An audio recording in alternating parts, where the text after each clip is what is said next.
Give me an S. S. Give me an L. L. Give me a U. U.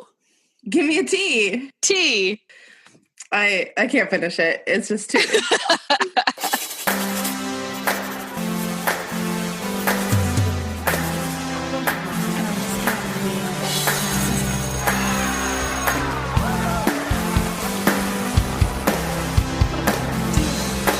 It's extra drama for Sweet Valley High, book number 10, Wrong Kind of Girl.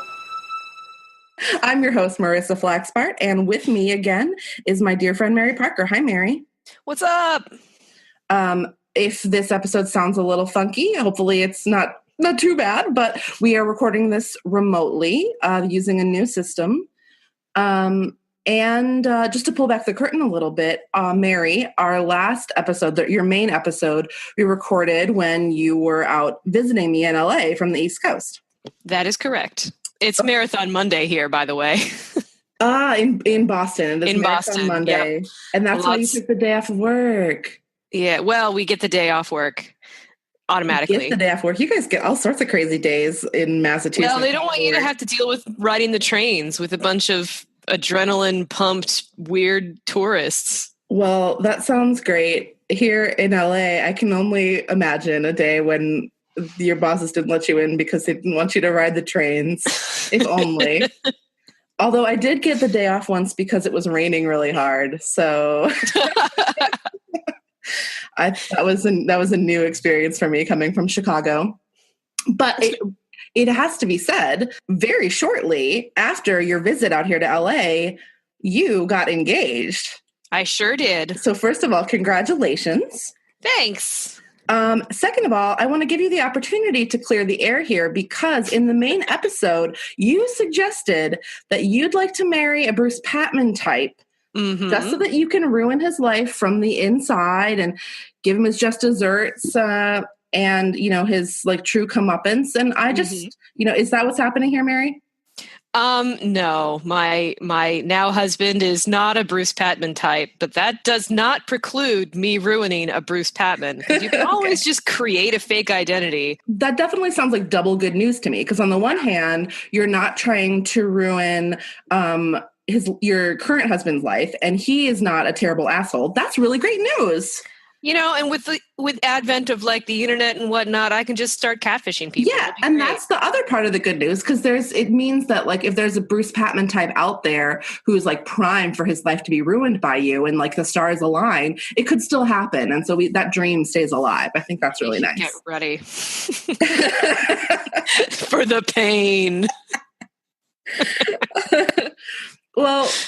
So now that we've cleared the air, so in addition to your career as a science writer, you often put on plays with some local theaters in Boston, right? Yup. And this is so cool. And I was thinking that, funnily enough, your specialty seems to be adapting very old texts that maybe don't really seem like they should be adapted and revived, but you're going to go even for remembered by anybody. Remembered, find the access point to put a new spin on it and like modernize it for today's times. Absolutely. Yep.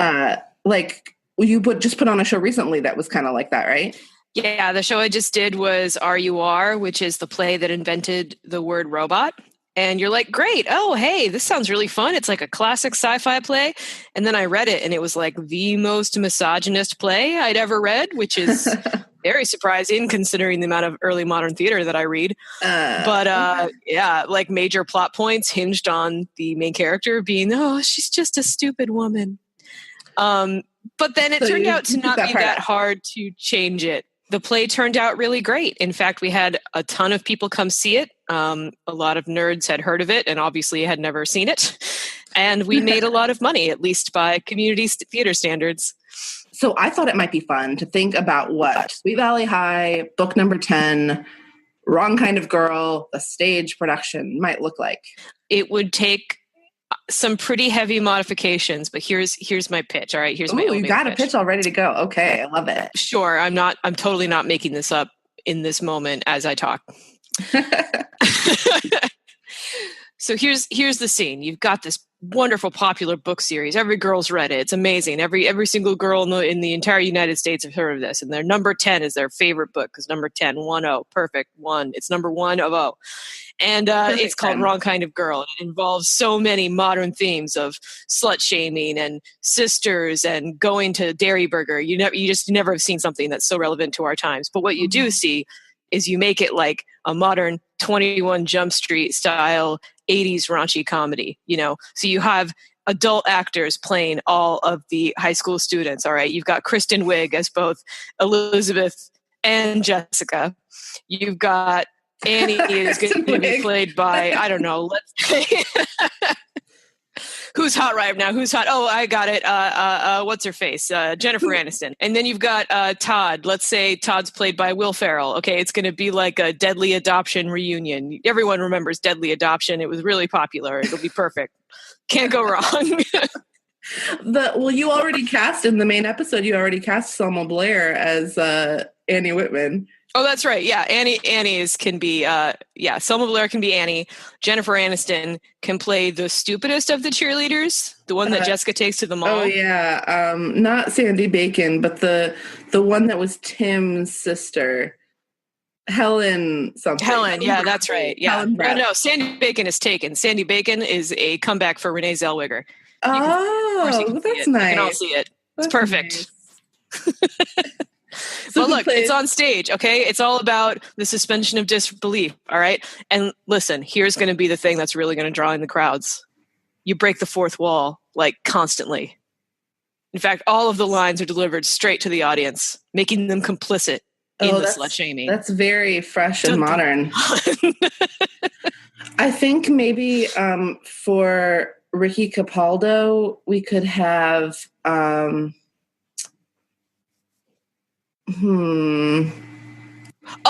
Oh, what's his face from that movie about the guy who thinks he's too ugly to date a blonde girl? And he was also the voice in those dragon movies. Oh, Jay Baruchel. Yeah, that guy. There's your Ricky. So my dad and I sometimes have a joke where we imagine like a show that he and I could have that would just be this kind of conversation where he gives me details about something in pop culture and I try to guess who he's talking about. But yeah, Jay Baruchel. So I won this round. Good job. Good. Ding, ding, ding. 10 points to Marissa. To Marissa and Mary, because it's like a $10,000 pyramid kind of thing where like we're guessing together. You're feeding me the clues and I'm guessing. In all honesty, I'm not sure that this would work as a staged play. I think its real genre is big budget Broadway musical. Yes, I totally agree with you. Yes. Hold on, my microphone just fell. You're so excited by what I just told you. I knocked my computer down. Yes, I totally agree with you. And the only because if it's a musical, then all of the stuff on the page that's just about the emotions. Exactly. Get a chance to have songs. And I was thinking a little bit outside the box here that what would really be great would be toward the end of the show when Annie is in her coma and Jessica is coming to her side, that who should get a big dramatic solo that would be both like serious but maybe also a little bit funny. It would be the doctor, the coma doctor, would get a chance to tell his side of the story. What's it like to be a coma doctor in Sweet Valley? All these girls coming in with crazy cheerleading comas or motorcycle accident comas. Absolutely. What's a doctor to do? The only advice you can give is talk to her and give her something to live for. Yeah, that's what and the song you could have a harrowing nightmare / fantasy sequence like the hell sequence in Book of Mormon, and that would be Annie's song for when she's taking all the pills and sinking into, what does she call it? The ocean of infinity or horizon of infinity. Remember. Yeah. But that's what the song should be called. The Ocean of Infinity, or like sinking into the ocean of infinity. That's right. Or whatever she actually says. It will be like all these grotesque Jessica shaped dancers. Yes, Jessica masks. Menacing her and jeering at her as she is sinking in the ocean of infinity. And like Rick Andover is trying to take her for night swims. Mm-hmm. All the boys she doesn't respect. Yeah. And then like Ricky Capaldo is there trying to pull her out, but like she just pushes him away. She's one against too many. Yeah. Yeah, exactly. Listeners, just go back to episode 10 to find out what Annie actually says, because we talk about it. I think we said that it would make a good goth. I think it's Horizon of Infinity. Horizon of Infinity. See, that's Annie's big song, Horizon of Infinity. Yeah. The Doctor's big sign is Give Her a Reason to Live. Oh yeah, that's a good title. And then, Jessica would need some songs. We could finally put in, like, really the whole, for me, a big bonus of putting it on stage is that I would finally get to add the scene that I thought was in the book that wasn't, where we actually get to see Annie taking all these pills. Exactly. That would be Annie's show-stopping number. But Elizabeth is going to be relegated to supporting character, if not lower. I don't know the hierarchy of musical characters. But we're going to focus mainly on Jessica, Annie, and Ricky. It's like their show. Jessica obviously being the villain who has a change of heart. Oh, yeah. Well, another way that we could go with this, other than musical, would be like Greek tragedy. If we changed it so that... that's good. So that Annie doesn't wake up at the end, and then like forever after. And then Jessica blinds herself and like wanders over to the Oracle at Delphi or whatever. Exactly. And what's so perfect is that the Oracle is the name of the school newspaper. Whoa. Sweet Valley High. So it's perfect already. And then like the cheerleaders of Sweet Valley High are like doomed for the rest of eternity, or at least the rest of junior year. That's right. Game because they're not cheering good enough, so the sports teams all lose all their games. And it's so let's say at this play ends. Annie dies. Jessica blinds herself and then is torn apart by wild horses. That seems epically tragic. Cool. Yeah, there could be wild horses in Southern California. Yeah. Then the sequel focuses on Elizabeth and her guilt. Ooh, now we're talking. And her antagonist in that is Ricky, who blames them both for what happened. Oh, wow. That sounds like kind of an Antigone sort of a Exactly. Situation. Yeah, we're on the same wavelength here. Totally. Listeners, are you following us here? We got it. So look, you either make this into a Lifetime movie starring Kristen Wiig and Selma Blair as high schoolers. You make a big budget Broadway musical. Or you make it into a Greek tragedy that will play in church basements across the nation. So many options. Yeah. I think I'm most excited about the Broadway musical. And I have to say that if I were made of money and had unlimited resources, this is totally like for real, like not sarcastically. This is probably the pit I'd be throwing that money into. Like let's just make it happen. I do not blame you. It's a good idea. Because look, just make sure the songs are good. Yeah. And I have to get the rights first.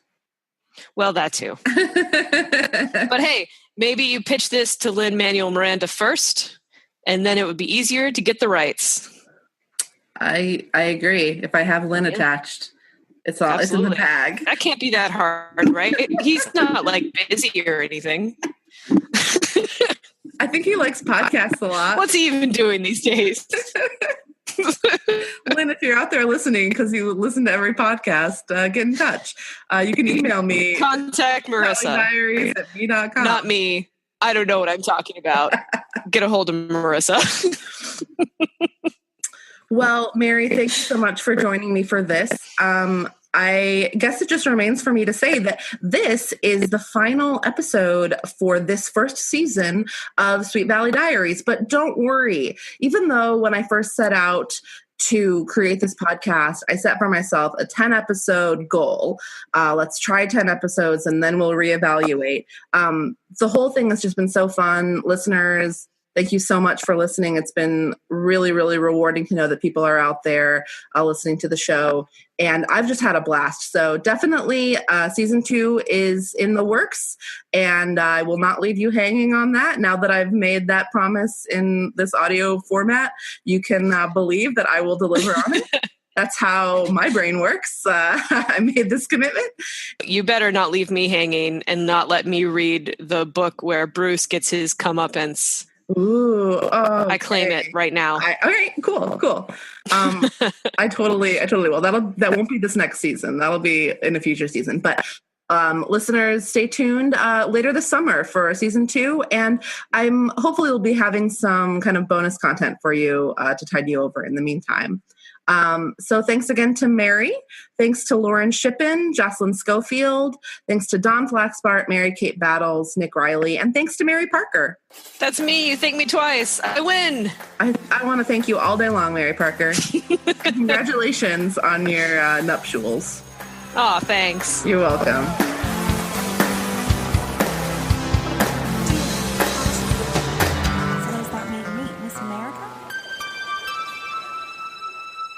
I made my cast watch me get married. It was funny.